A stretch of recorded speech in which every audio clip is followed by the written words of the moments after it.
Fala pessoal, Ricardo Penteado fez sucesso aqui no canal do Motorsport.com, um engenheiro brasileiro que fez história assim na Fórmula 1, trabalhando na Renault como equipe e na Renault como fornecedora de motores. Então ele já esteve associado à McLaren, à Toro Rosso, entre outras, e por isso ele tem muita história para contar. Quando a gente apresentou o Ricardo Penteado falando de Kimi Raikkonen, de Max Verstappen, todo mundo coloca a entrevista completa e tal. Foram duas entrevistas longas, então a gente não vai juntar.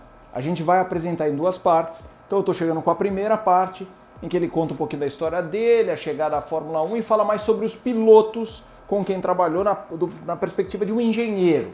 E isso traz pra gente um ambiente, componentes muito particulares. Portanto, Ricardo Penteado, parte 1, chegando aqui no canal do Motorsport.com. Você está chegando também? Então se inscreva, ative as notificações, deixe o seu like, construa esse espaço que tá legal demais aqui no YouTube. Vamos lá, o papo com o Ricardo Penteado. Olha ele aí, tudo bem, Ricardo? Tudo bem, e você? Tudo bem, tudo bem. Está onde na França agora? Cara, eu tô na beira do Lago Le Mans, que fica perto de Genebra. Agora, uma pergunta meio idiota, mas enfim. Lago Le Mans, tem alguma coisa a ver com Le Mans ou não? É só uma coincidência? Nada a ver, só coincidência. Le Mans, da corrida, as 24 horas de Le Mans, são duas palavras, Les Mans. Aqui o lago é com uma palavra só, que é Le Mans, uma palavra só. Ok. Ricardo, é o que eu estava falando antes de você entrar. Você tem uma história muito rica, como vários pilotos, como vários jornalistas. Então, eu tenho feito as lives sem a pretensão de falar da vida inteira em uma... A gente vai conversar, vai bater um papo, a hora que o Instagram vai derrubar a live, a gente faz uma partida. Com o Christian eu fiz 4. Com você eu vou fazer umas 15. Com você eu vou fazer umas 15. História tem, né, Felipe? Mas vamos lá, Ricardo. Começando. Você no Brasil é de onde? Então, eu nasci em Teresópolis, estado do Rio de Janeiro. Daí nasci e morei lá até os 12 anos de idade. Depois eu fiz o segundo grau no Rio de Janeiro. E daí, quando chegou na época de segundo grau, que tinha que decidir o que ia fazer, o que não ia fazer, eu, como sou de uma família que tem muito piloto na família, eu estava meio que seguindo o caminho do meu pai, de ser piloto de avião. Mas daí eu comecei a me ligar que o que eu gostava mais no avião era o barulho do motor do que pilotar propriamente falando. Então, resolvi que ia ser engenheiro do Brasil, né? Eu queria fazer engenharia mecânica, e daí foi que eu me mudei para Florianópolis. E fez faculdade em Floripa? Fez faculdade lá, exatamente. E daí, na época que eu fiz faculdade, era mais no intuito de poder me dirigir para aeronáutica, né? Fazer motor de avião, trabalhar na Embraer, alguma coisa assim. Aliás, a engenharia aeronáutica, me corrija se eu estiver errado, ela é fundamental na história da Fórmula 1. Grandes caras, projetistas, grandes engenheiros que lá trabalharam vieram da engenharia aeronáutica, certo? Com certeza. Muita gente, até os maiores nomes até no mercado da Fórmula 1 hoje, são pessoas que estão nessa área, né? Ricardo, em que momento você foi estudar fora? Como é que pintou a França na sua vida? Então, eu estava em Floripa, fazendo curso, eu não era tipo aluno CDF, normal, assim, no curso normal. E daí eu acho que foi no terceiro ano de engenharia, eu tive uma disciplina de motores, com o professor Arroio, Narciso. E daí foi, tipo, deu esse declique, foi meio que natural, assim, sabe? Eu sempre fui muito bom com máquinas. Desde pequeno, eu olhava para uma máquina e não sabia como é que funcionava. Eu desmontava tudo em casa, né? O brinquedo do meu irmão pequeno eu desmontava para entender como é que era Lego, fazer horas. Então, eu tinha muita facilidade com isso.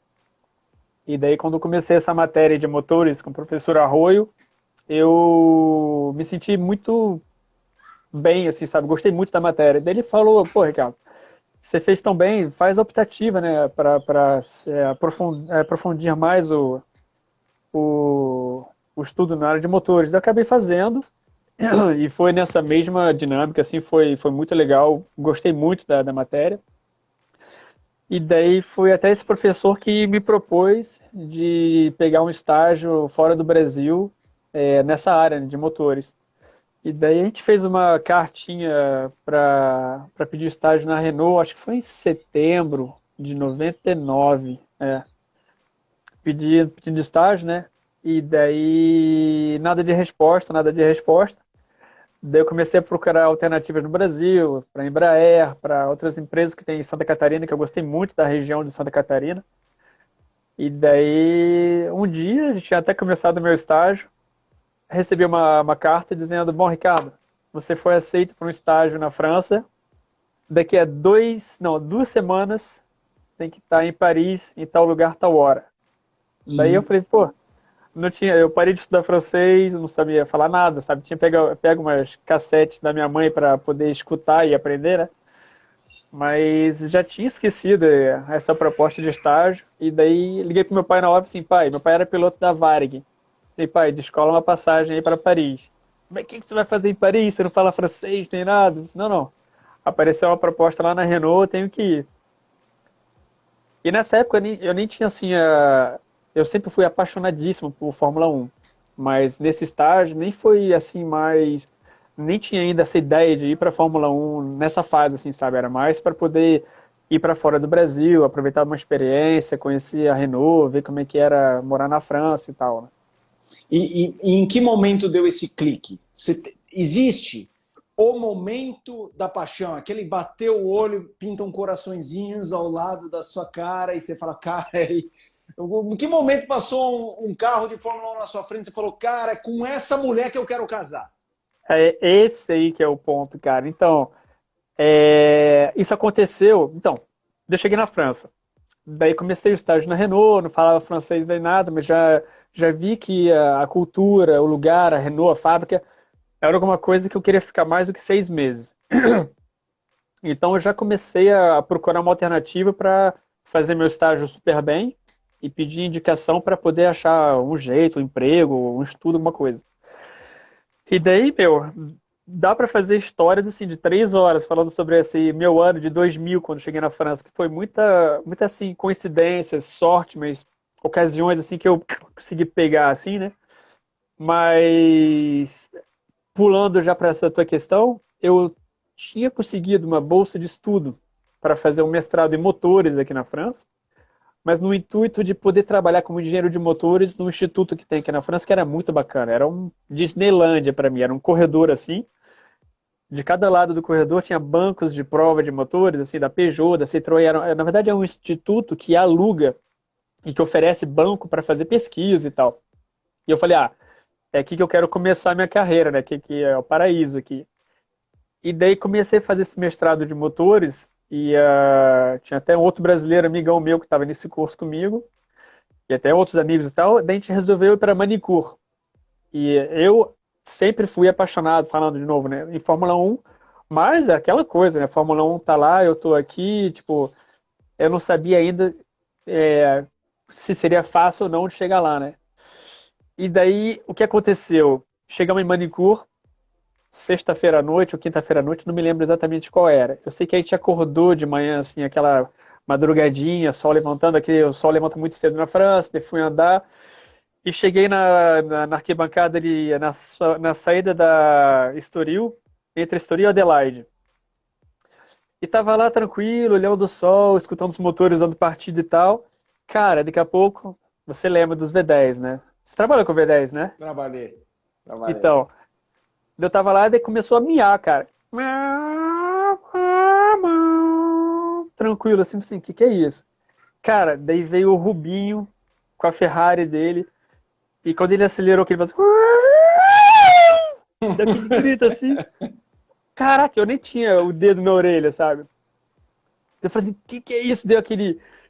Parecia que tinha caído um raio na cabeça, um arrepio na coluna, assim, sabe? Eu falei assim, cara, eu quero mais. Foi um tapa na cara, assim, sabe? Pá! E daí, meu, nesse dia eu falei assim, cara, é isso que eu quero fazer pro resto da minha vida, sabe? Não tinha como eu não tentar ao máximo chegar lá. E daí, o que aconteceu? Já pulei bastante assunto, né? Mas quando eu cheguei na Renault, que eu comecei a fazer meu estágio, já comecei pela intranet, a entrar em contato com o pessoal da Renault para saber o que eu tinha que fazer para ter minha chance lá, para trabalhar alguma coisa lá. Só que ainda não sabia exatamente qual era o meu caminho, sabe? Eu sabia já que era motores, mas eu não sabia ainda se era para fazer teste, design, sei lá, qualquer área na parte de motores. E daí no dia que eu vi o Rubinho passando, que eu fui na corrida em Manicur, Você lembra o ano? cara, Você lembra o foi ano? 2000, 2000. 2000. 2000, tá. É. Nesse dia, cara, eu decidi que a minha carreira era engenheiro de motores de corrida de Fórmula 1, sabe? Daí ficou óbvio, ficou claro, assim.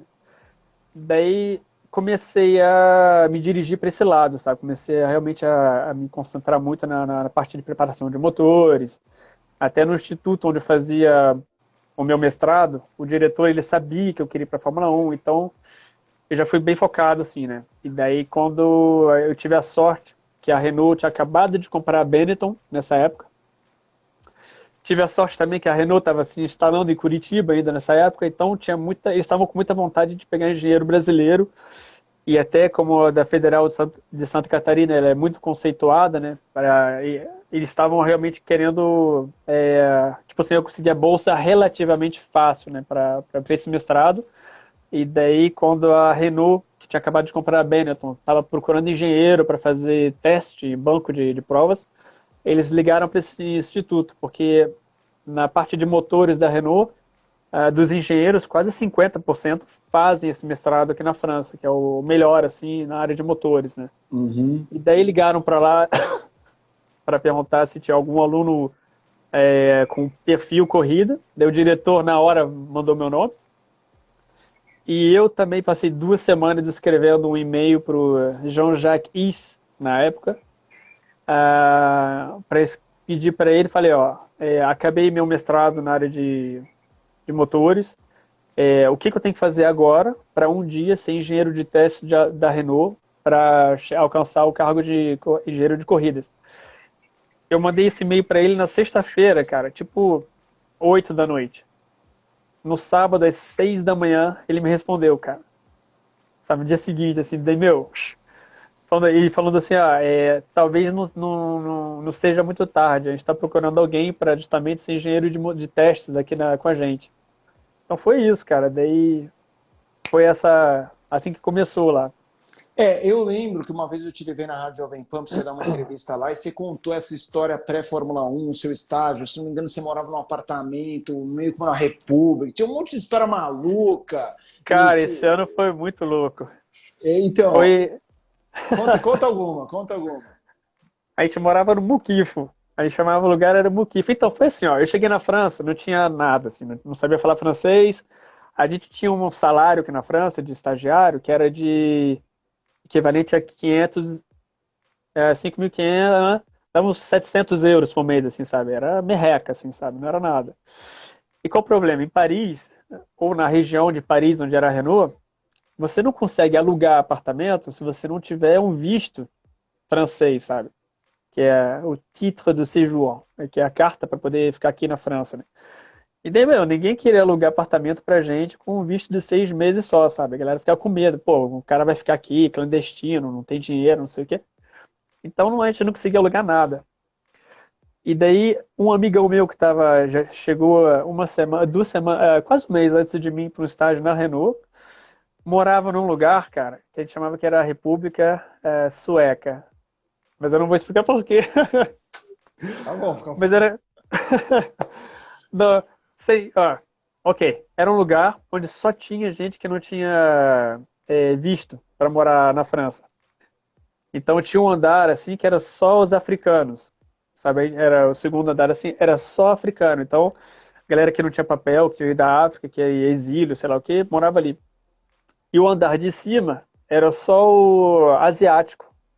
E era uma loucura, cara, que era um lugar assim que a gente pagava, era quase metade do salário do estágio, já era para pagar um quartinho ali. E daí o Marcos, que era amigo meu, já tinha alugado um porque ele não tinha solução, então ele pegou essa parada ali e esse era o Muquifo. Então era um quartinho que tinha 7 metros quadrados, que só o Marcos tinha direito a morar nesse quarto. E daí eu dormia no quarto dele escondido. E era um esquema ninja, assim, que a gente falava. Eu tinha que entrar no prédio sem ninguém me ver. Se tivesse alguém usando o telefone, que tinha um telefone no corredor, né, para todo mundo poder usar, eu tinha que passar direto no banheiro e ficar esperando, não ter ninguém no corredor para poder entrar no quarto, cara. E o quarto era, imagina, 7 metros quadrados, tinha uma cama só. De cada semana um dormia na cama, outro no chão. Ia revezando, assim.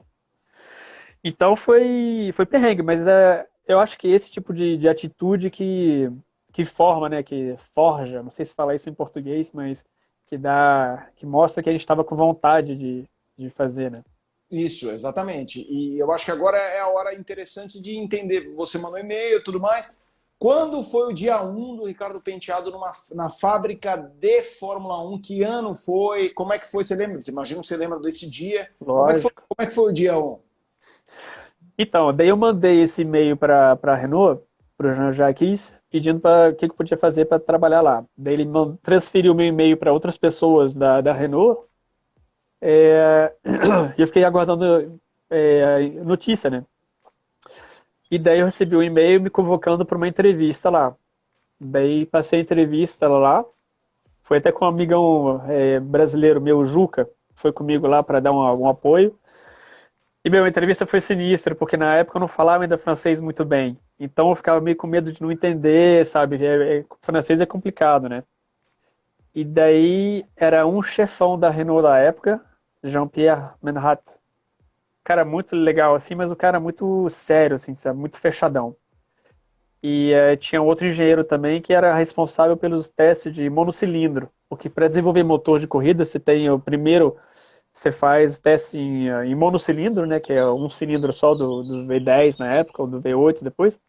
E depois, quando escolhia, você passava para o V10 e fazia o teste no V10. Então tinha esse responsável pelos testes de monocilindro também na entrevista, daí perguntando um monte de coisa, pergunta técnica, como é que eu faria isso, como é que eu faria aquilo e tal. E esse chefão do V10 insistindo, que ele controlava tudo na fábrica, insistindo se eu não ia gostar de fazer monocilindro. Cara, e eu naquela, o que eu faço, né? Pô, eu quero. Qualquer coisa tá valendo, né? Eu quero fazer Fórmula 1, né? Mas querendo pro V10. Desculpa. E daí, conversa vai, conversa vem, o cara fechadíssimo, né? Daí, beleza, obrigado, vamos ver o que acontece. E daí saí de lá e falei, Juca, eu acho que não vai dar nada, cara. É difícil, tipo assim, não teve aquele link, assim, aquela comunicação, assim, exatamente, tipo assim, não deu aquela colada, assim, sabe? Daí fiquei esperando 2, 3 semanas, aí me chamaram para uma outra entrevista, que era com um cara que era chefe dos V10, para teste, né? Eu falei assim, opa, já ficou melhor o negócio.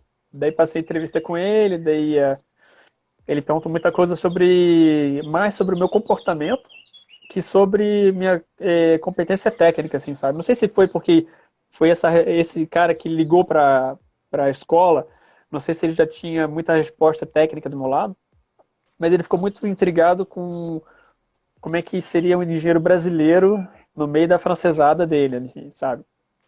E daí deu essa colada, assim, sabe? Senti que com ele tinha sido melhor. E daí no dia 21 de maio de 2001, foi meu primeiro dia na Renault. Daí eu 2001. fui lá, 2001. Daí eu comecei fazendo tipo um estágio, que na época era coisa muito rara de acontecer na Fórmula 1, para eu poder agilizar a papelada, para poder ser contratado na França. Porque eu tinha que ter diploma do Brasil, com diploma da França, então foi meio enrolado. Mas daí comecei lá fazendo teste no banco para analisar a combustão do V10 na época. Ô, Ricardo, vamos agora começar a entrar na faca, sangue nos olhos. Primeiro, eu vou fazer uma pergunta do ponto de vista de engenharia para você, explicar para quem está com a gente, que adora também, o fã de corrida adora a parte técnica. V10, eu peguei o V10, V10, V8, V12, não sei se você já trabalhou ou não, mas enfim, conceitualmente, V6, qual é o maior tesão, o motor mais tesão, Ricardo? V6, 8, 10 ou 12? Cara, sem sombra de dúvidas, o V10. Tipo assim, ó, se você falar assim para qual foi o motor com o qual eu trabalhei melhor, assim, que eu me identifiquei mais, no V8. E eu falo, tipo, sinceramente, eu acho que da época que eu era engenheiro de V8 em corrida, eu me identificava tão bem, era tão natural para mim que eu não quero ser como é que fala isso? Pretensioso. Mas na minha cabeça eu tinha a certeza que eu era o melhor engenheiro de V8 do mundo, assim, sabe? O V10, não, o V10 era o Remy Tafan, tenho certeza que ele foi o melhor engenheiro de V10 do mundo, sabe? Mas comparando as duas máquinas do V10 era muito legal, cara. Na época do V10 eu era engenheiro de simulação de corridas na fábrica, então eu fazia parte da equipe que validava a calibração, como é que fala, a confiabilidade do motor antes de ir para a corrida. Cara, o barulho que ele fazia, a gente tocava no banco, a gente girava a 22 mil, sabe? Tinha testes que eu fazia 24 mil. Então o barulho do bicho, assim, era a aceleração da máquina, assim, quanto é que ele pega de regime, assim, sabe? O tanto que ele respirava, meu, era absurdo. Era sem sombra de dúvida. Ô, Ricardo, olha que bacana. O Robert Sattler tá mandando uma mensagem. Show ver vocês dois. Ah, O Robert, eu tava atrás dele faz tempo, tô vendo aqui o perfil dele. Robert, vou te mandar uma mensagem. Quero fazer uma live com você também, caso exatamente. seja possível. Eu mandei o link para ele e falei que ia falar besteira aqui. Boa. Mas, mas até que na tua introdução, quando você falou que eu era um dos melhores engenheiros brasileiros do século, cara, não, não, não. O Robert faz parte Eu acho que são os dois, né? São os dois, não são, ô, Ricardo? Teve mais algum? Na pista, eu acho que é só o Robert e eu, em engenharia, né? Mas eu sei que tem, você conhece, eu acho, o Marcos Lameirão Sei, sei, sei, sei. e tal. Ele tá na Mercedes, sabe? Ah, legal. Trabalhando lá.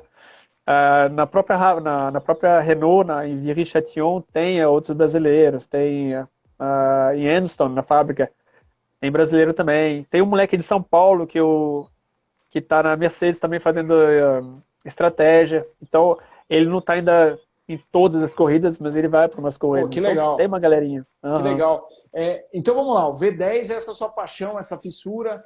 Tente trocar em miúdos para o público, sem ser do ponto de vista assim, muito Einstein, técnico, assim, do ponto de vista mais básico que der para um leigo, por que o V10 é tão legal? É o barulho, é o funcionamento, são os mistérios, como que é? Então, o V10, o que eu acho mais legal no V10 do que no V8 é o fato de você poder distribuir o volume do motor em vários cilindrinhos assim, você acaba tendo o pistão não mexe muito, ele mexe pouquinho. Então todas as peças têm pouca inércia, porque o pistão é leve, tudo é muito leve, sabe? Então não tem que reforçar muito assim porque não tem um curso muito grande no pistão. Então, como ele mexe só um pouquinho assim, a gente consegue dar acelerações assim absurdas. Então, o som dele é muito bacana. E como justamente você tem pouco movimento do pistão, você tem pouco torque. Então, como é que você faz a potência? Girando alto, sabe? Que a potência nada mais é que o pouquinho de torque que você faz multiplicado pelas várias vezes no tempo. Então, ah, quanto mais alto você girar o motor, mais potência você cria com ele.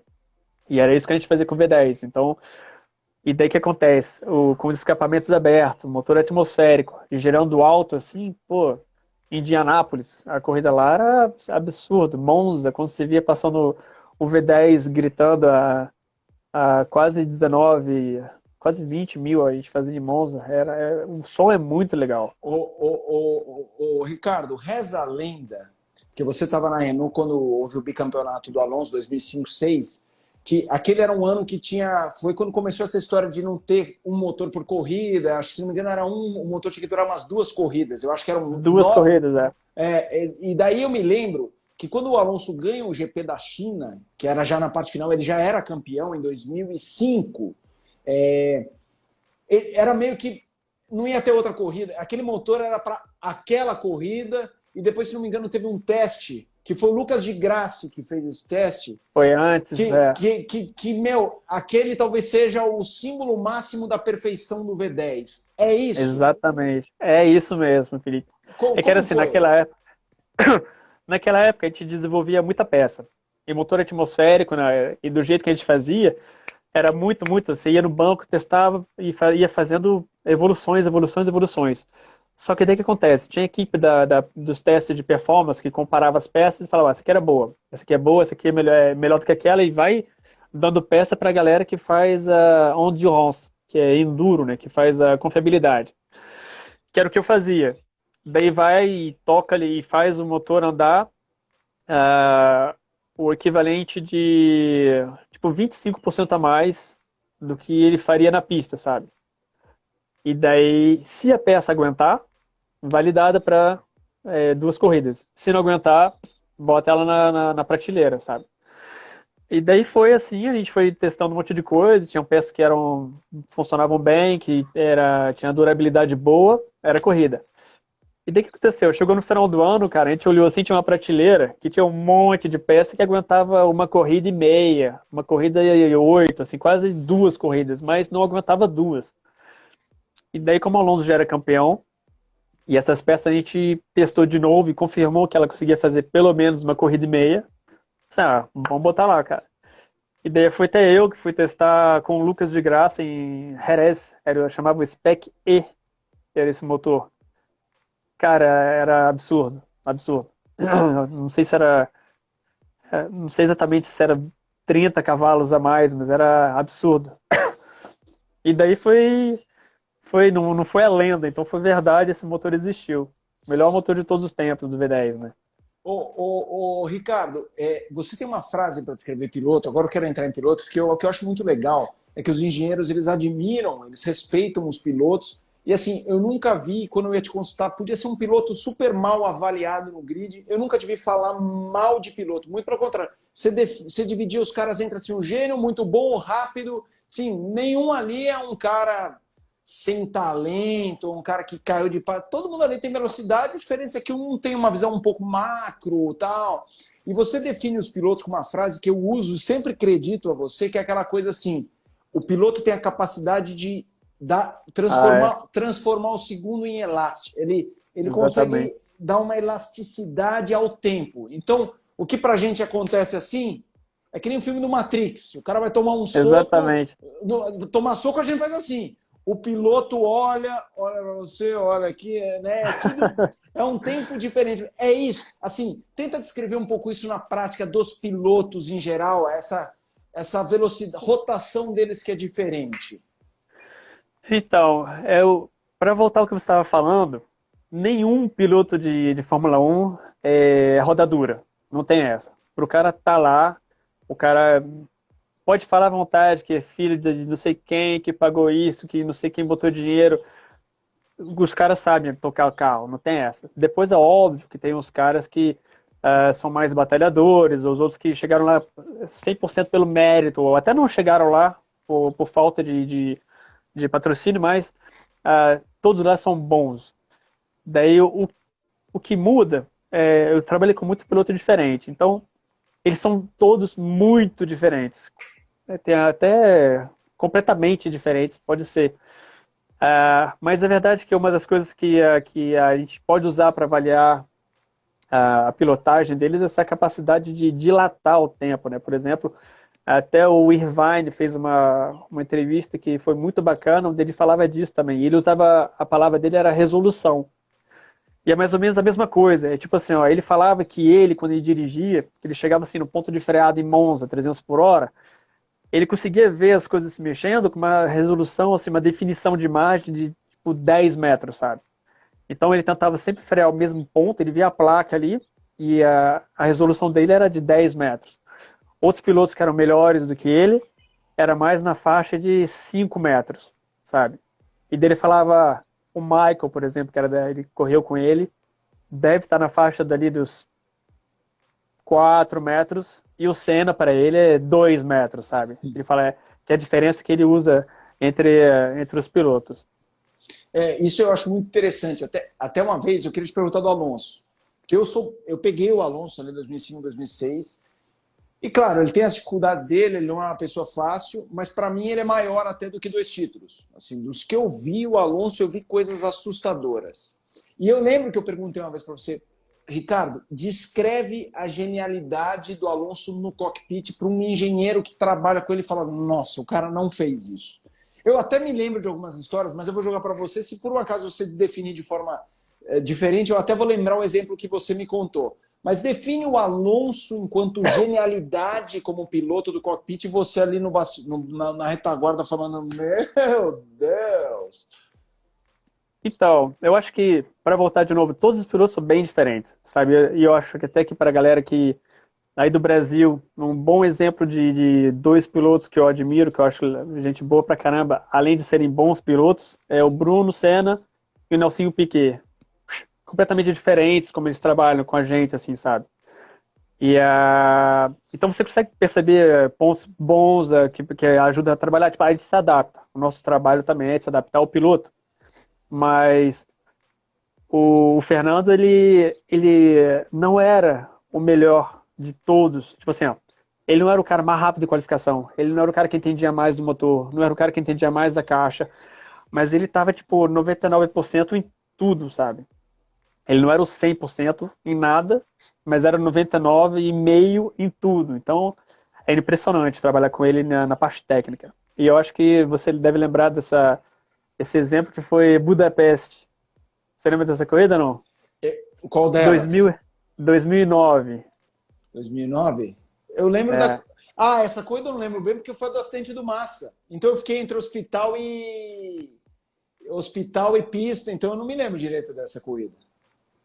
Assim, eu tava lá, mas a minha cabeça será estava que foi muito no hospital. 2008? Tem que ver, eu acho que foi 2009. Depois você dá uma procurada aí. Mas foi É a corrida do volante? isso, é a corrida que ele não terminou, infelizmente. Aham, Então, conta. essa história é a seguinte: a gente ia, naquela época, em 2009, a gente tinha que colocar gasolina na qualificação, no Uhum, Q3, para o último stint, né, o último run do Q3, a gasolina para poder começar a corrida já, certo? uhum. Então a gente tinha que colocar tanto de gasolina para fazer as voltas da qualificação e as voltas da corrida, do primeiro stint da corrida. Como é que fala stint? É, a gente usa stint também, porque não existe uma palavra em português. A gente usa Então, stint. Aqui tem que fazer uma frase, que é da largada ao primeiro pit stop, do primeiro pit stop ao segundo, então não tem a ah, palavra. daí, com os dados que a gente pegou de sexta-feira, a gente sabia que o nosso carro não ia conseguir fazer só duas paradas, assim, sabe? O nosso carro com gasolina não funcionava bem, o pneu não funcionava legal. Então, a gente já sabia que ia fazer três paradas. Então, na hora que começou a discutir a estratégia e tal, a gente ia botar gasolina para 12 voltas só. E sabia que o Lewis ia colocar para 30, sei lá quanto que era. E daí o que aconteceu? Os mecânicos, sabendo disso, foram lá no site lá na Inglaterra e começaram a apostar no Fernando, né? Daí o que aconteceu? Qualificação, aconteceu que o Fernando ficou na pole, e daí com uma boa margem até para o Lewis, que estava em segundo. E daí todo mundo contente, os mecânicos, cada um ganhou 1.500 euros, todo mundo, festa, não sei o quê. Daí sábado à noite, você sabe como é que é, o pessoal foi embora da pista cedinho para casa, tomou banho e foram festar. Daí domingo de manhã, todo mundo chega no circuito, como sempre, 8, 9 horas da manhã. Alguns mecânicos num estado pior que outros, para não falar nomes. E daí começa a corrida. O Fernando fica na ponta, liderando a corrida e tal. E daí o engenheiro de controle dele fala: ih, as bombas de gasolina pararam. E daí o que acontece? O carro de Fórmula 1, como tem muita aceleração na lateral, ele tem umas bombinhas elétricas em cada canto do tanque de combustível, para quando o carro vira para a direita, a gasolina vai para a esquerda, tem uma bombinha ali que bombeia para um baldinho, que está sempre cheio ali, o coletor, né? Que vai alimentar o motor. E foram essas bombinhas que pararam. Uma corrente muito forte. E daí, o que a gente faz? O que faz? Daí o cara falou assim, tem que dar o reset na bombinha. Então, a gente não pode mandar nada pro carro. É o piloto que tem que fazer tudo no volante, né? Então, qual é o código? Fail 77 on. E daí, pô, o Fernando liderando a corrida, Budapeste, que é um circuito que tem muita mudança de marcha, a Uhum. gente falando, Fernando, fail 77 on. E lá ele tem que apertar 7 vezes com o polegar da esquerda, 7 vezes com o polegar da direita, tudo isso passando marcha e fazer o ok. E daí, cara, a gente no pânico. Só para explicar, cada dedo é dezena unidade, é isso? 7 pela Exatamente. dezena, 7. Se fosse 75, seria 7 e 5, é isso? Exatamente. É. Tá. Bom, daí depois fica na memória, né? Mas o piloto tinha que fazer isso, o Fernando tinha que fazer isso pelo menos uma vez por volta. Às vezes duas vezes por volta, sabe? Então, meu, o cara lá, a gente, assim, como é que a gente vai fazer? O que que tem que fazer para fazer? Entender o que estava acontecendo a gente até essa hora não sabia o que estava acontecendo, né? E, cara, passaram-se algumas voltas, aliás, as 12 voltas, ele fazendo isso. Não é que o Fernando, ele fala pra gente, galera, o Lewis está só 7 décimos atrás de mim. Se a gente parar agora com as 12 voltas pro plano A, não vai dar certo. Vamos fazer o plano B. E tudo isso fazendo coisa no botão, ele tava vendo a televisão, cara. Ele tava vendo, assim, o tempo que ele tinha na placa, lógico. Vendo a televisão, os caras de trás. Então o cara, ele saía como se ele estivesse sentado ali junto com a gente, vendo a corrida, comendo pipoca, sabe? Impressionante como é que ele conseguia se abstrair do cockpit. O que me assustava no Fernando era isso, a impressão de que quando acabava a corrida ele tinha visto a corrida de fora do carro. Porque várias vezes em entrevista o cara ganha, vai para o pódio. Aí do pódio vai para a coletiva. Ou seja, ele não teve tempo de processar nada e ele era capaz de relembrar detalhes na volta. Tipo assim, lap 7, Michael was behind. Ele lembrava de sutilezas que eu falava, pô, não é Sabe possível. Quem era assim? O Ayrton. O Ayrton. O Ayrton. Na época não tinha telemetria. Então a galera, quando fui lá na Renault, óbvio, eu conheci todo mundo que trabalhou com o Ayrton na época do Turbo, sabe? Biturbo. Uhum. E eles contaram muita história pra mim, da até arrepio. E uma delas era exatamente isso. Corrida, não tinha telemetria. Então a gente recebia muito poucas informações. Era no final da corrida que a gente conectava uma CLE, um negocinho ali para baixar os dados e imprimia, né? E daí o que aconteceu? Os pilotos tinham que contar o que aconteceu e tal. Cara, e a precisão do Ayrton, quando ele sentado com os engenheiros depois da corrida, depois de tudo, para falar o que aconteceu, o cara que lia a impressão, ele ficava admirado. Volta 1. Na subida ali, o tubo abaixou a pressão e eu tava tanto de regime, não sei o que. Volta 5, eu vi também que aconteceu isso, aconteceu aquilo. O cara, ele conseguia gravar durante a corrida inteira, não só aonde que ele estava na corrida, como é que está o desgaste do pneu, como é que estava o freio, mas parâmetro de turbo, de pressão, de velocidade, era absurdo. Ô Ricardo, uma vez você me falou uma coisa, primeiro que já está muito claro que a gente vai ter que fazer umas 10 lives, porque eu não vou nem seguir aqui a cronologia, eu tenho curiosidade para saber daquela Renault, campeã, aquela coisa de como uma equipe é campeã e depois se perde o fio da meada e cai um pouquinho, como é difícil voltar a ser campeã, que não é um processo fácil, mesmo que a equipe seja a mesma. Eu tenho tudo isso para falar com você, mas agora me lembrei de uma coisa que você fala que eu achava muito interessante. A gente tem a tendência a achar que o piloto que é cerebral, entende de carro, é um piloto melhor do que um cara simplesmente rápido. E você, eu lembro que uma vez você me falou uma frase, eu guardo as coisas, cara, o problema é esse. Ainda bem. Você me falou uma frase que assim, existem pilotos que são 51% pilotos, 49% engenheiros, e existem pilotos que são 51% engenheiros e 49% pilotos. Os dois são bons, mas eu prefiro o que é 51% piloto e 49% engenheiro. E eu lembro até que você falou, o cara que é muito, domina tanto, às vezes ele tem um filtrinho ali que não precisa ter, que não pode ter, que ele tem que ter um instinto ali e que às vezes ele vai processar alguma coisa. Eu queria que você falasse um pouquinho sobre esse tema de pilotos que entendem a engenharia e o quanto isso é importante, mas ao mesmo tempo como é importante o instinto dos caras. Então, é um assunto que é até meio... não é delicado, mas é uma...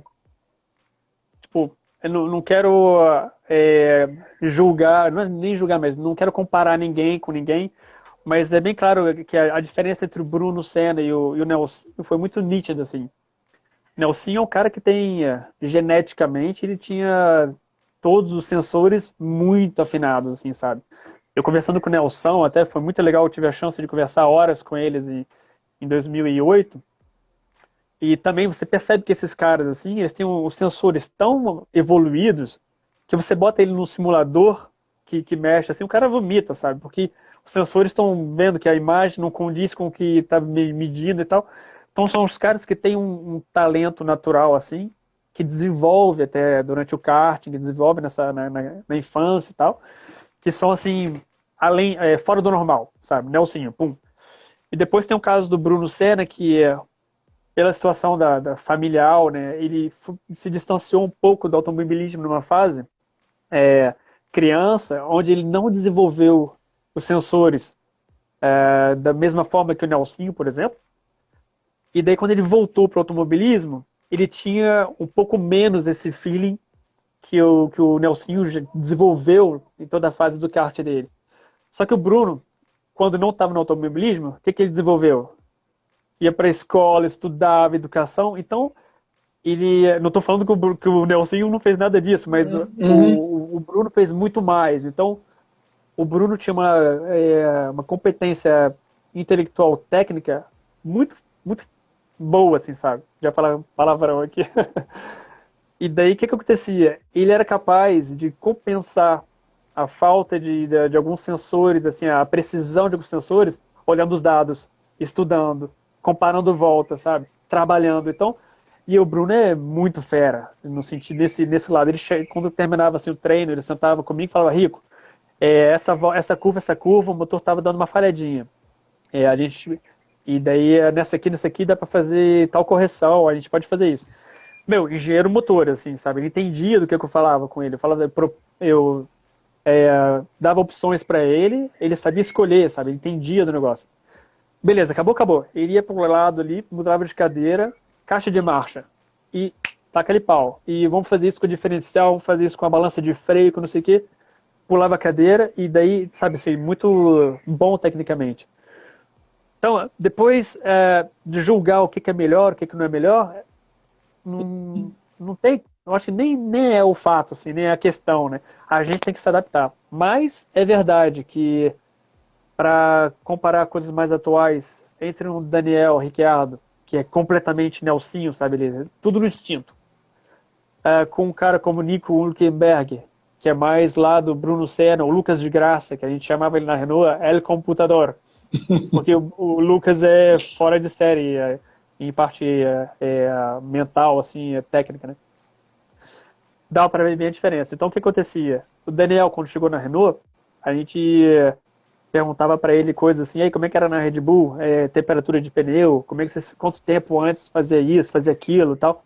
Ele não sabia nada. Por quê? Porque o negócio dele era igual o Nelson, era sentar no carro e tocar, cara. E acelerar e tocar. Voltava pro box, dava um feedback bom pra caramba em termos de sensação, e eram os engenheiros que tinham que interpretar e fazer as modificações.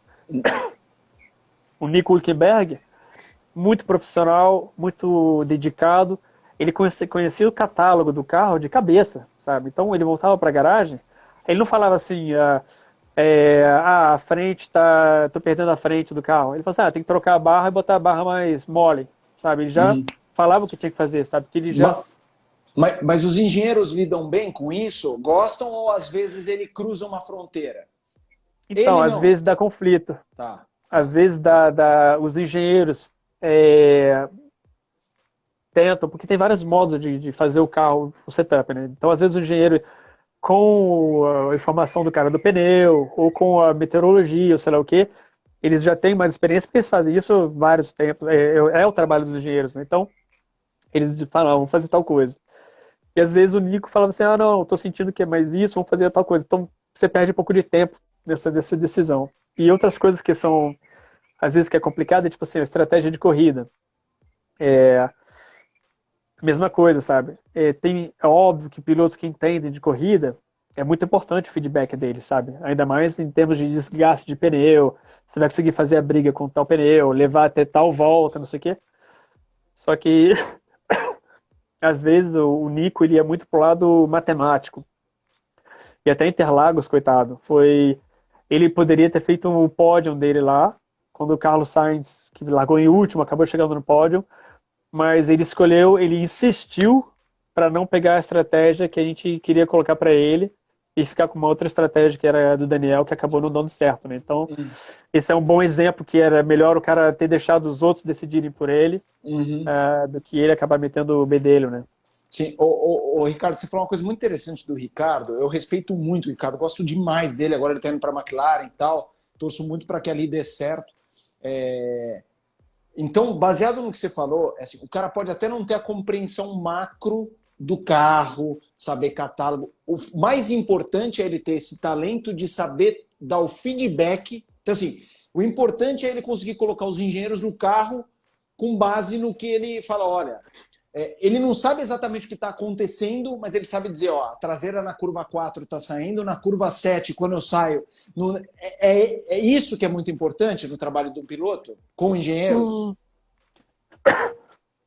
É e não é, porque o mais importante é você conseguir fazer o carro melhorar em 1h30. Tipo, você anda de manhã em P1, você tem 1h30 para preparar o carro para P2, é entender o que tem que ser feito.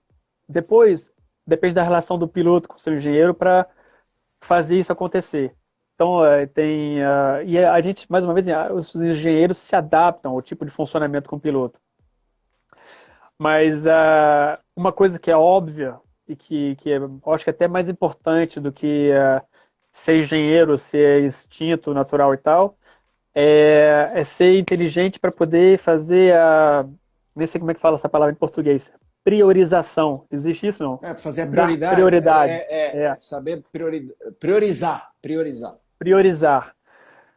Por exemplo, uma coisa assim que dois pilotos que eu tive numa faixa de tempo próxima e que eu vi muito a importância disso foi o Kubica e o Nick Heidfeld.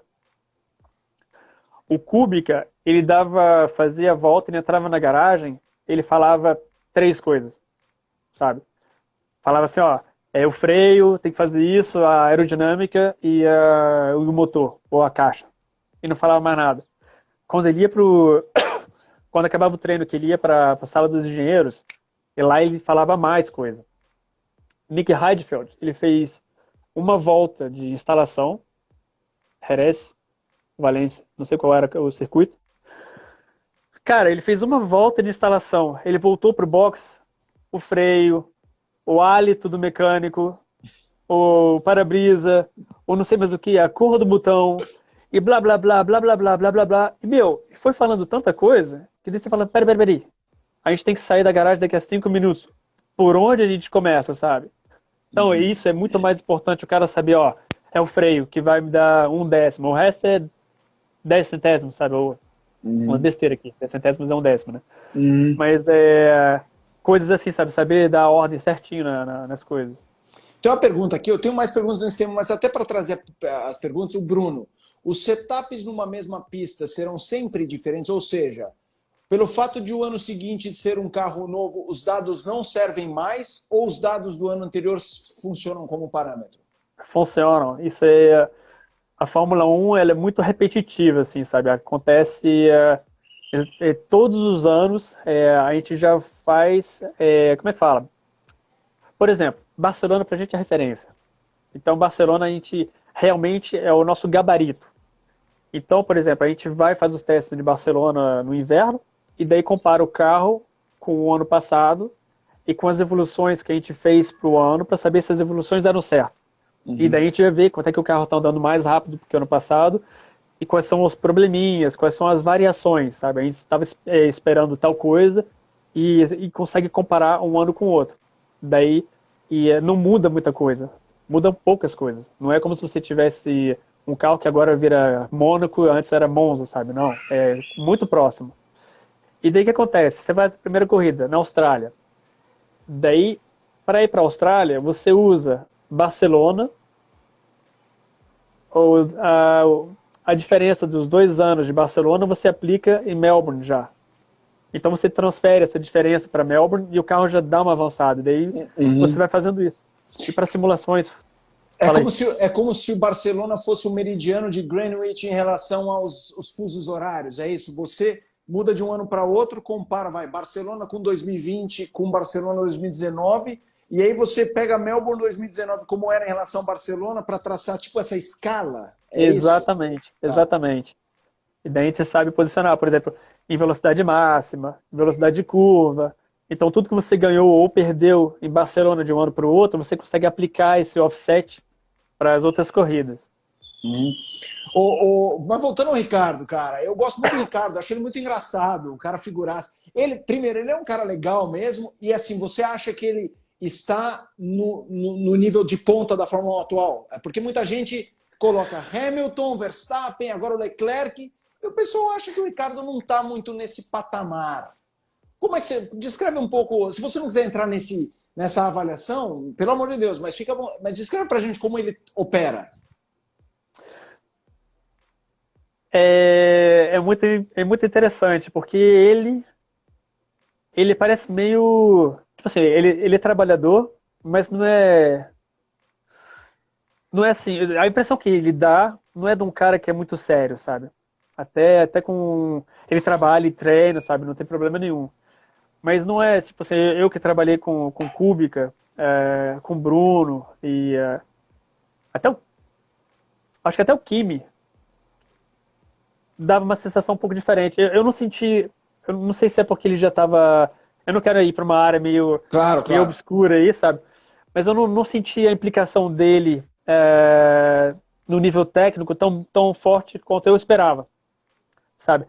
Não sei se é porque ele já, não sei, não vou falar isso. Na verdade, ele chegou na Renault para trabalhar para a Renault. Isso aí não tem sombra de dúvida, sabe? Não quero falar que ele estava já pensando em sair, que foi só um trampolim porque não tinha para onde ir. Nada disso, nada disso. Mas quando o Kubica chegou na Renault em 2010, a gente passou 3 horas conversando com ele, 4 horas.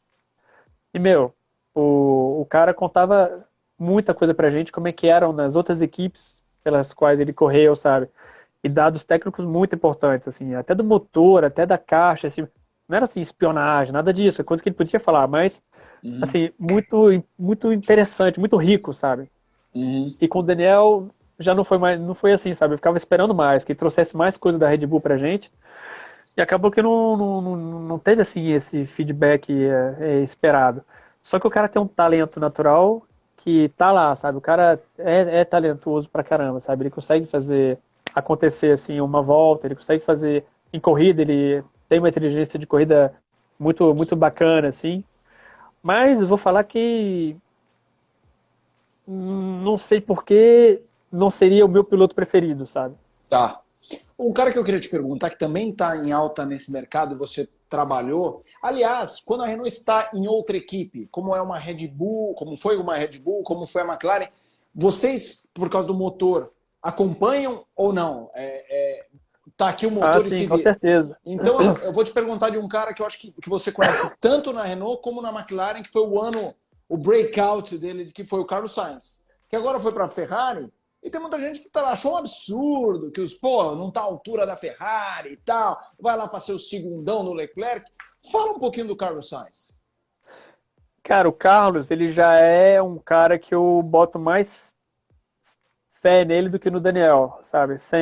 Não sei se, mais uma vez, não sei se é porque o jeito dele de trabalhar combina com o meu, sabe? Porque eu acho que pode ser isso também. A afinidade que eu tenho com ele em termos de trabalho com o Carlos, era muito melhor do que a que eu poderia ter com o Daniel, sabe? Mas o Carlos, ele teve dois mentores muito importantes. O pai dele e o Fernando, sabe? Além de uma ajuda que é muito legal na equipe dele, que é meio que um primo dele, que chama Carlos também, né? Que acompanha ele. Então, essa esfera que ele tem ali é muito bacana, sabe? Eles pensam muito em Fórmula 1, em postura, no que fazer para estar sempre progredindo, sabe? Para estar sempre sendo o melhor. E você vê nitidamente que o trabalho dele é para ser campeão do mundo, sabe? Que é para ser o melhor, assim. Que seja em comportamento, em preparação física, em atitude, sabe? Você vê que o cara não é só saiu do carro, faz o feedback e acabou, sabe? E eu acompanhei ele na Toro Rosso, quando a gente estava fornecendo motor para Toro Rosso, na Renault, né, e na McLaren também, e você percebe bem isso, a maturidade que ele tem para a idade dele é fora de série. E com certeza foi por causa de tudo que ele trocou, como conversa, bate-papo com o pai dele, com o Fernando, né? Mas sim, o cara é bom pra caramba. Eu lembro que a última vez que eu te vi pessoalmente foi em Interlagos no ano passado, você descrevia o ambiente na McLaren incrível dele com o Lando Norris, né? E o quanto isso às vezes impacta no resultado final, que é óbvio que o Alonso é um baita cara, mas com um ambiente pesado, a coisa às vezes contamina a equipe, e que os dois ali tinham um ajuste fino muito bacana. Descreve pra gente isso, Ricardo. Então, isso é outra coisa que você tinha mencionado. Por que que uma equipe que é campeã às vezes baixa e não consegue voltar e tal?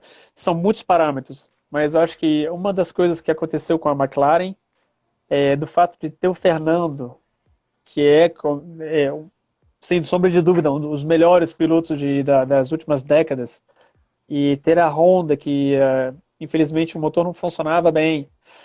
Então tinha uma tensão na equipe que não estava legal, sabe? Então, como a equipe estava muito longe da ponta,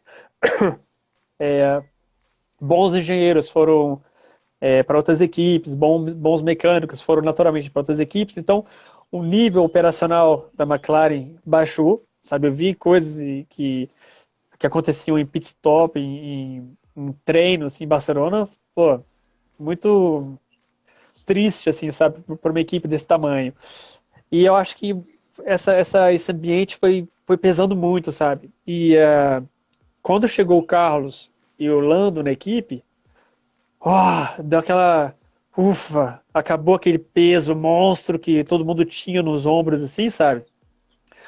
E daí pegaram uma molecada. Quando você vai na garagem da McLaren hoje, os mecânicos, você tem a impressão de que é saído da escola, assim, sabe? Só tem um moleque de 20 anos, 25 anos, assim, e molecada com muita vontade. E daí, cara, pegou uma maionese lá, que a gente fala em francês, deu uma coesão na equipe, fenomenal. E o Lando Norris é muito louco, né, cara?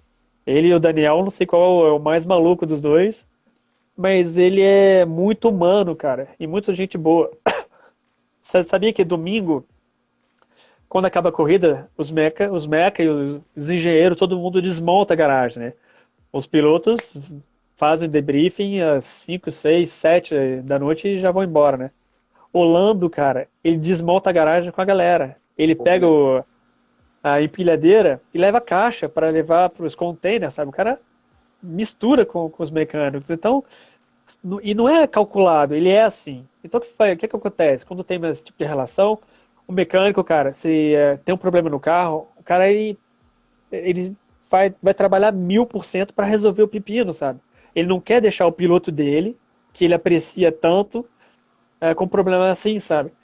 E quando, não vou dizer que eu com o Fernando eles não tinham essa vontade, mas quando você já vai começar a corrida, que você já sabe que o teu carro não vai estar legal, e que você já sabe que o teu piloto vai reclamar do motor, e que você já sabe que o teu piloto vai reclamar do carro, daí não dá a mesma vontade, né?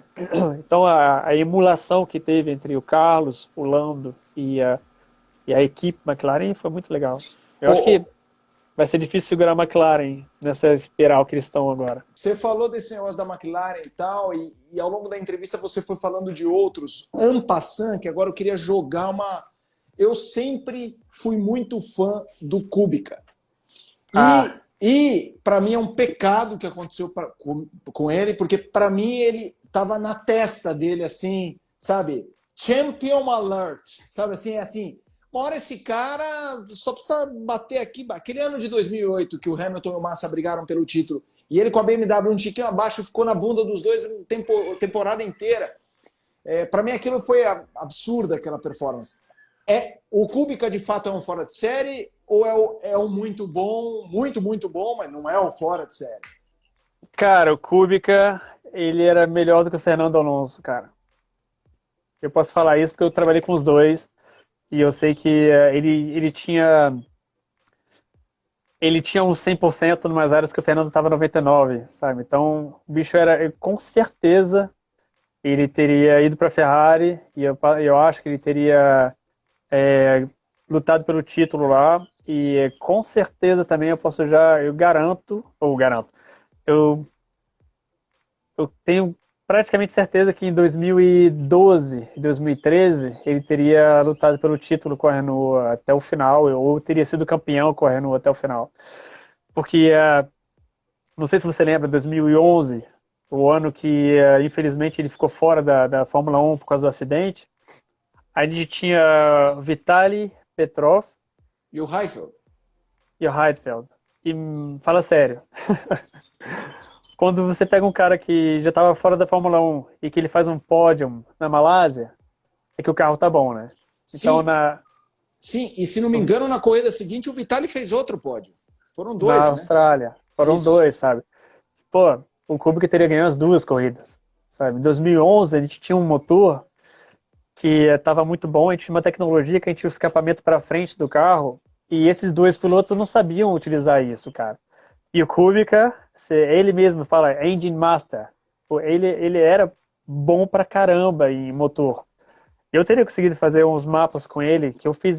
2011 foi o ano mais legal assim, da minha carreira em termos de engenheiro de motores. Com ele, o trabalho teria sido absurdo. Eu tenho certeza que a gente teria ganho corridas e lutado pelo título em 2012 e 2013 com ele. Um cara que eu queria perguntar para você agora é um cara que eu sou fã da personalidade, justamente por ele ser muito contrário ao que é a Fórmula 1. Você já deve estar sabendo que eu vou falar do Kimi Raikkonen. Eu tive a oportunidade quando ele era o atual campeão em 2008, ele era o campeão mundial. Eu fui até a Finlândia fazer matéria na casa dele com a família e tal. Então, um cara muito particular que quando eu fui para a Finlândia, até aquele momento eu achava ele meio, porra, cara estranho, né, esse Kimi. Quando eu fui para lá e vi onde ele cresceu, você começa a entender o cara, né? E assim, a passagem dele na Ferrari, embora campeã, é uma passagem que não é. Claro, o cara foi campeão no mundo, eu espero que todo mundo inteiro que eu vou falar. Mas depois ele não foi bem mesmo com o Massa, perdeu 2008, até o acidente do Massa perdia, com o Vettel depois não foi bem. Mas aquela volta dele na Lotus, Renault e tal, é uma volta muito legal, assim, de muita consistência e tal. E o pessoal fala que pode parecer que ele não é muito dedicado. O Massa mesmo fala isso, muito dedicado. Ele só fala pouco, mas não é que ele não é dedicado. E assim, é um talento natural genuíno. Descreve o Raikkonen. Opa, quase derrubei aqui.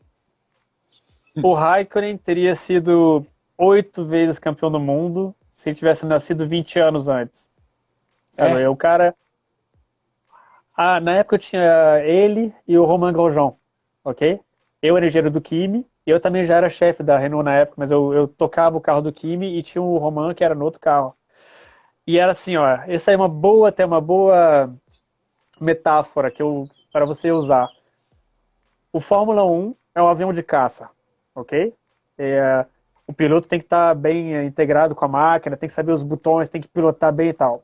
O Kimi era campeão do mundo de acrobacia, sabe? É o tipo do cara que não precisa ter um monte de reloginho. O cara tem que ter um cronômetro, giro, velocidade. E ele tem uma capacidade de 3D e de timing que é absurda. Em termos de talento natural, o bicho ele tem uma capacidade de noção de espaço, de saber onde é que está o carro do lado, da frente, de trás, onde que ele está no tempo, quando ele faz uma curva, se ele passou 1 milésimo de segundo mais rápido do que era a volta de antes, se a aceleração, não sei o quê. É o cara campeão do mundo de Red Bull Air Race, sabe qual é? Aquela de... E o Romain, astronauta, sabe qual é? O Romain, tipo, o lado técnico, como é que a aerodinâmica funciona, como é que o escapamento funciona, como é que você, na curva, a pressão do pneu, não sei o quê. É astronauta, sabe? E o Fórmula 1, um avião de caça. Então tem que achar o meio termo nessa história aí. E, meu, o Kimi, cara, eu tive dificuldade para trabalhar com ele. Juro pra você que se eu tivesse tido Kimi no meu primeiro ano de Fórmula 1, eu acho que eu não teria feito carreira, cara. Eu acho que eu falava, meu, eu não sou feito pra isso, cara. Não, não dá. Não dá liga. Com ele não dá liga. Sabe qual é?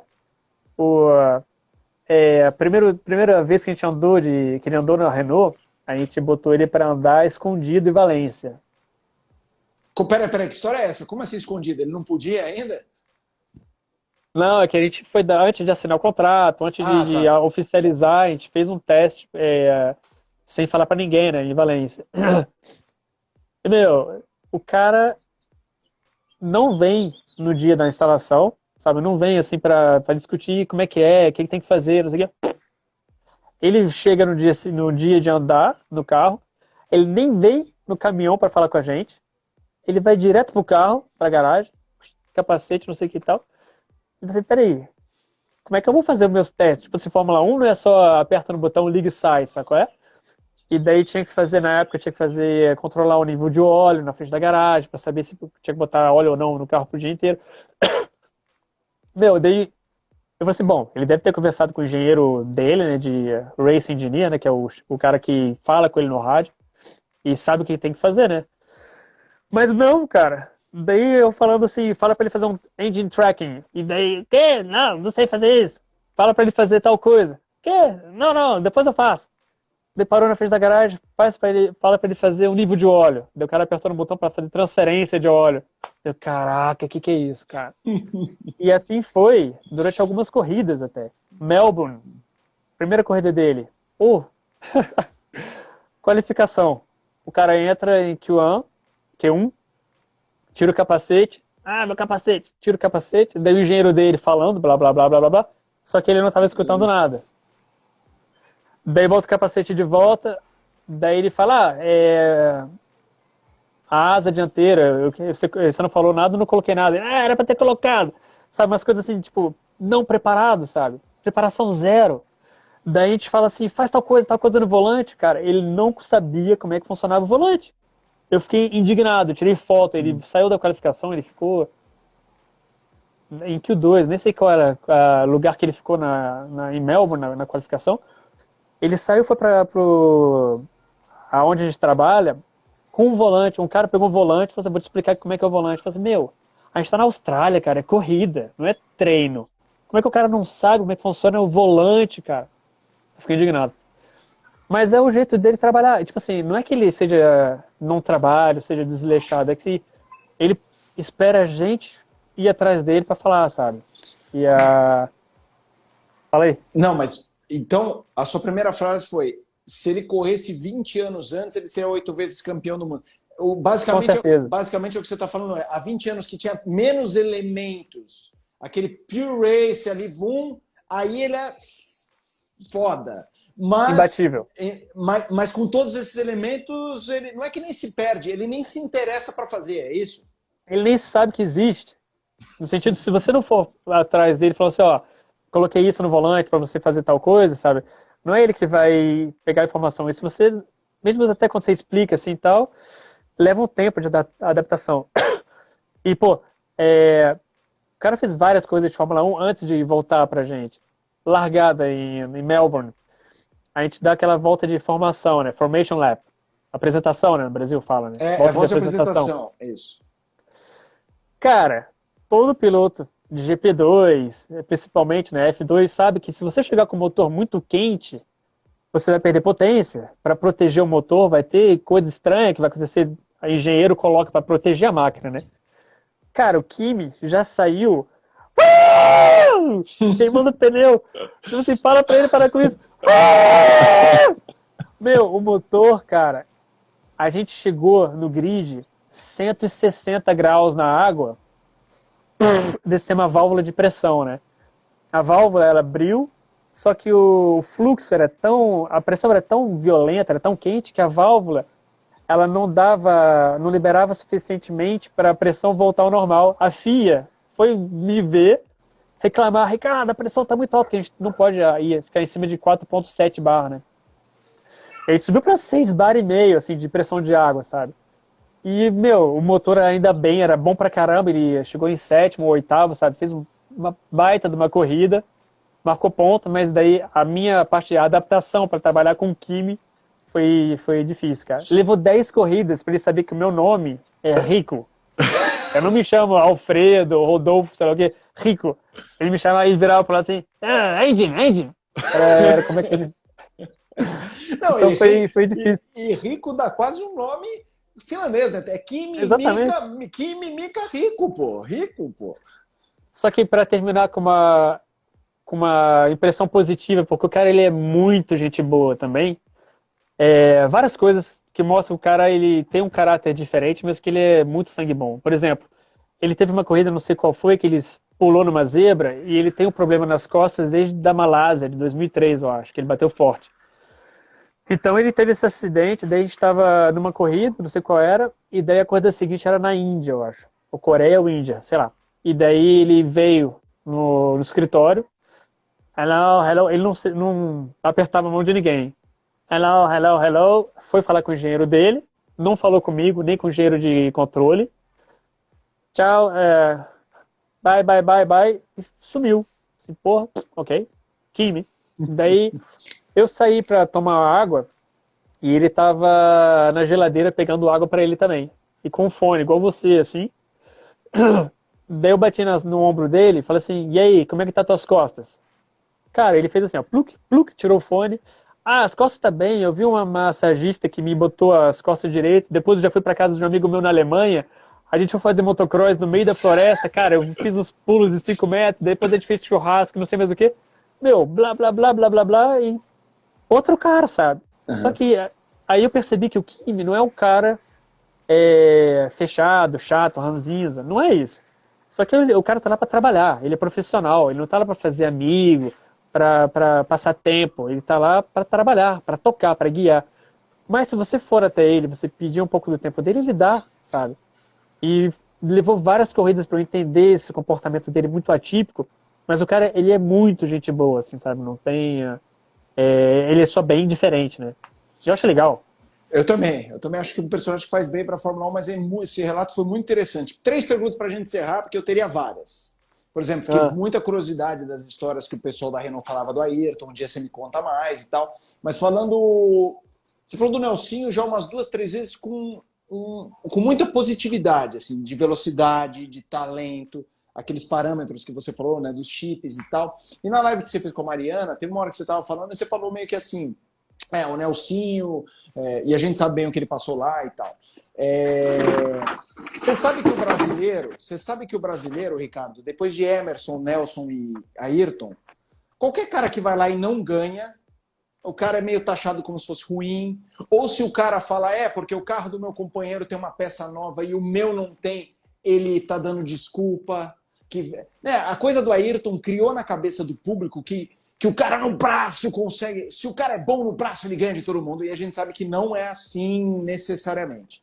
Eu queria que você me descrevesse, e eu faço essa pergunta assim que você dê segredos, se exponha, não, não, não. Falasse numa linha geral, pegando o caso do Nelsinho, mas multiplicando isso na Fórmula 1, isso da Fórmula 1, às vezes, com dois pilotos, teu número um, teu número dois, e o que isso gera mesmo de performance. E se a equipe consegue medir isso. Por exemplo, chegamos na Hungria, tem uma peça nova que vai para o Alonso. A equipe consegue entender que no 0-0 o Alonso começa o fim de semana com o carro 2, 3 décimos à frente ou não? então, depende das equipes. Na Renault, a gente tinha, bom, o Fernando é óbvio, ele tem um lado assim político muito desenvolvido, assim, muito violento, muito forte, muito agressivo, sabe? A equipe é dele, ponto final. E eu acho que a gestão desse comportamento Fernando, Flávio na equipe foi meio complicado. Eu acho que foi esse que foi o que me deixou. Se tem uma coisa que me deixou frustrado na minha carreira na Fórmula 1 é eu ter sido muito jovem quando eu trabalhei com o Nelsinho. Foi minha segunda temporada só. Hoje eu acho que eu poderia ter ajudado mais o Nelsinho nessa parte de guerra mental, assim, sabe? Guerra política, que na época a gente sofreu muito com isso. Eu era o engenheiro dele lá. Mas na Renault, depois ou antes, não sei exatamente. Normalmente, quando tem uma peça só, a gente é o cara que anda mais rápido na sexta-feira que leva a peça, sabe? O cara pode estar depois, óbvio, no final da temporada, se estiver lutando por título e tal, é óbvio que tem um cara que é um cara que é dois, né? Isso aí é no interesse da equipe, né? Porque tem muita grana valendo. Mas assim, começo de temporada, até, tipo, era o caso com o Daniel e com o Nico Hülkenberg ano passado e tal. Aí tinha uma peça nova, era o cara que andava melhor na sexta que levava. Não tinha essa de ou dar pro Daniel porque ele é o cara um, ou dar pro Nico, não sei o que, era quem era mais rápido. Mas não com o Nelsinho, né? O Nelsinho não teve essa condição. Cara, essa temporada de 2008 e a de 2009, eu acho principalmente, foi muito complicada porque o Fernando estava num modo, não sei se ele já tinha assinado com a Ferrari ou qual foi, mas foi o Kubica que me abriu o olho nesse sentido, falando assim, ó, O Nelsinho, o Kubica me falou isso. O Nelsinho não é ruim, cara. O Nelsinho é bom pra cacete. O Fernando que foi o problema na carreira do Nelsinho, sabe? Por quê? Porque ele impunha, ele forçava a equipe a trabalhar do jeito que ele pilotava, sabe? O carro era desenhado pro estilo dele, que é um estilo muito agressivo, com a roda dianteira, Pera sabe? só um pouquinho, Ricardo. Picotou. Na hora que você começou a falar assim, o Kubica que me falou, o Nelsinho é bom pra cacete, mas aí começou a oscilar bastante. Ah, chega mais perto que vê se melhora o sinal. Mas assim você não me vê, né? Eu tô escuro pra caramba. Não, não, mas o áudio tá bom. O áudio é até melhor, assim. Você é bonito sempre, mas o áudio tá bom. Então, o que aconteceu em 2008, 2009 é que o Fernando, do fato dele ser bicampeão, dele ter voltado para a equipe, dele ser meio que a gente acreditava muito nele para levantar a equipe de novo, que em 2007 a gente estava ruim, né? E então meio que esmagou as opiniões do Nelsinho, sabe? Esmagou o estilo do Nelsinho, decisões, tudo, sabe?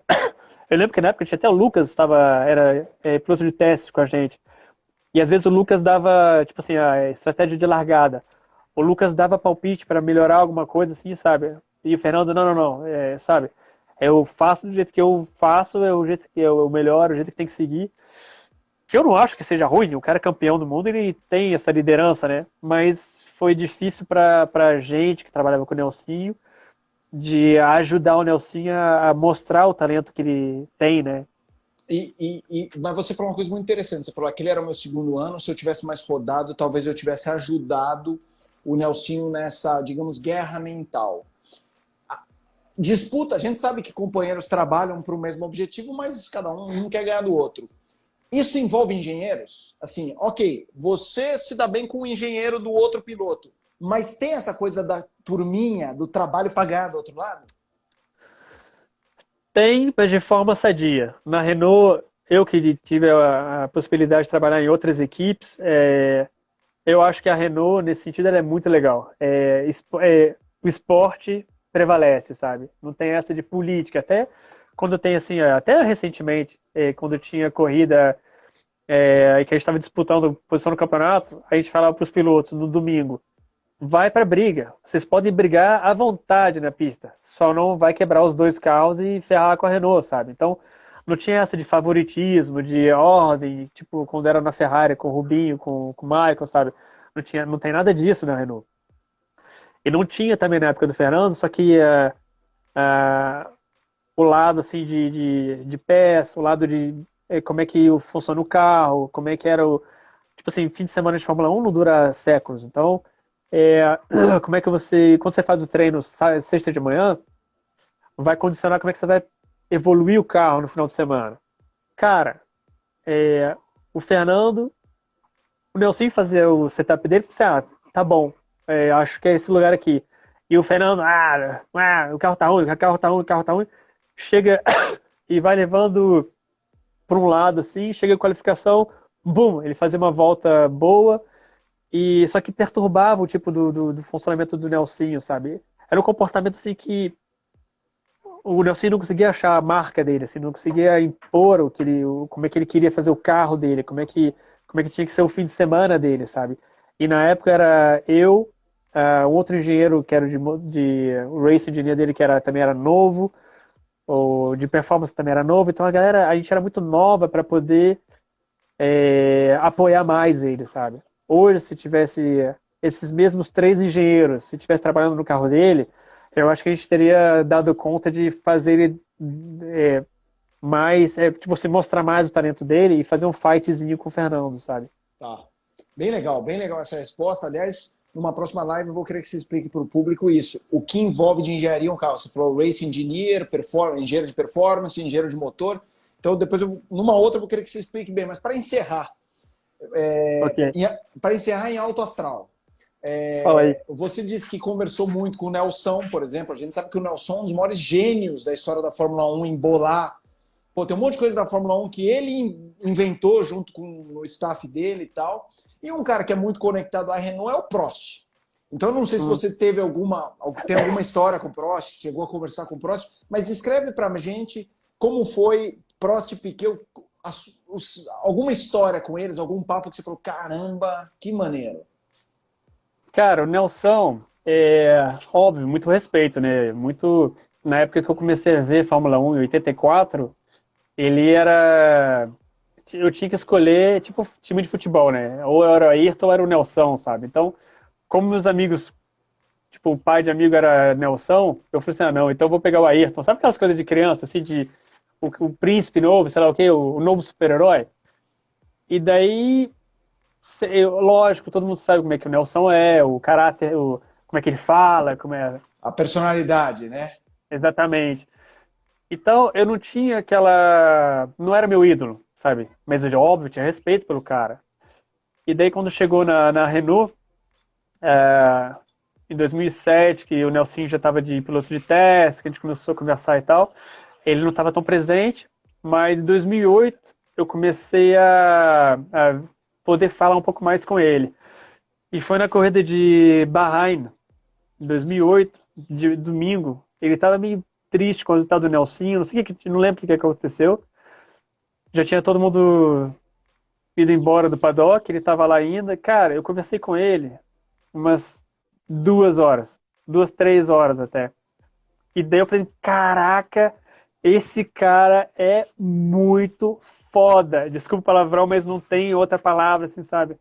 O cara, ele é absurdo, assim, como é que ele era técnico, inteligente, mecânico, sabe? Tipo Kubica, assim, sabe?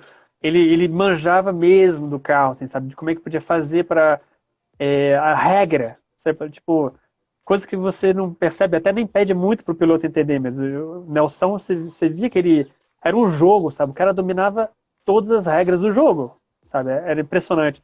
E daí foi uma coisa que me marcou, né? Foi quando eu passei esse tempo conversando com ele, que ele me explicou várias coisas sobre os carros, como é que ele fazia modificação, as histórias dele quando ele pegava motor de Fusca da oficina para botar no Fusca dele, fazia corrida, voltava, botava de novo, trocava de novo o motor do Fusca do cliente, tal, essas histórias assim que são muito interessantes e tal. E o Prost foi mais emocionante do que tipo, eu converso com ele assim, porque ele tá sempre na Renault, né? Então a gente conversa bastante, mas apertando o botão aqui. Não, mas tá perfeito, tá E, perfeito. mas eu acho que o fato dele ter sido o rival, né, do meu maior ídolo, que é o Ayrton, né? Quando eu vi ele chegando na equipe, eu não sabia se ficava com raiva ou se ficava contente, sabe? Mas o cara ele é muito bacana também. Você vê que o cara é inteligente. E lógico, não tem esse mesmo nível de afeto que eu tenho pelos brasileiros, né? Mas mas foi importante para a minha carreira também ter participado um pouco dessa. É interessante, só para fechar esse negócio de sensação, eu acho que outra angústia, não é angústia, mas frustração que eu tenho na minha carreira, óbvio, né? Uma foi a fase do Nelson, de não poder ter ajudado, o Crash Gate, que foi um perrengue. E outra frustração foi não ter nunca falado com o Ayrton, cara, sabe? Quando o Kubica teve um acidente dele sério e que o Bruno Senna era piloto de reserva da gente, depois de Barcelona, eu fui visitar o Kubica na Itália, de carro. E o Bruno me chamou para dormir na casa dele, para fazer uma pausa, né, sabe? Super humano.